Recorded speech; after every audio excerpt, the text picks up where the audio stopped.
Hi guys, আজকে বানাচ্ছি ঘুগনি। তো ফার্স্ট টাইম দেখো, গরম তেলের মধ্যে গোটা জিরে, শুকনো লঙ্কা, পেঁয়াজ দিয়ে দিলাম। দিয়ে একটু ভাজা হলে আদা রসুনের পেস্টটা দিয়ে দিলাম। দেওয়ার পরে একটু ভাজা ভাজা করে নিলাম। নেওয়ার পরে লবণ, হলুদ এবং জিরে মরিচ বাটা ছিল সেটা দিয়ে দিলাম। দেওয়ার পরে মশলাটাকে সুন্দরভাবে কষে নিলাম। তো তারপরে চৌকো চৌকো করে আলু কেটে রেখেছিলাম, সেটা এর সাথে অ্যাড করে দিয়েছি। দেওয়ার পরে বুটটা সিদ্ধ করে রেখেছিলাম সেটাও দিয়ে দিয়েছি। দিয়ে সুন্দরভাবে কষিয়ে নিচ্ছি। কষানো হয়ে গেছে প্রায়।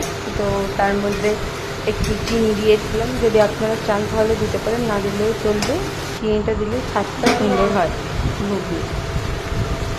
এবং ওই সাইডে উষ্ণ গরম জল করে রেখেছিলাম, সেটা ঘুগনির সাথে অ্যাড করে দিলাম। দেওয়ার পরে ঘুগনিটা দেখুন ফুটে গেছে, খুব সুন্দর একটা কালার এসেছে। খুব সিম্পলভাবে করেছি, একদম জাস্ট নর্মাল। তো এটা খেলে কোনো শরীরের পক্ষে কোনো অপকার নেই, মানে উপকারই আছে। তো দেখুন কেমন দেখাচ্ছে। আর এটা গরম রুটির সাথে সার্ভ করেছিলাম ডিনার হিসাবে। তো কেমন লাগলো অবশ্যই জানাবেন।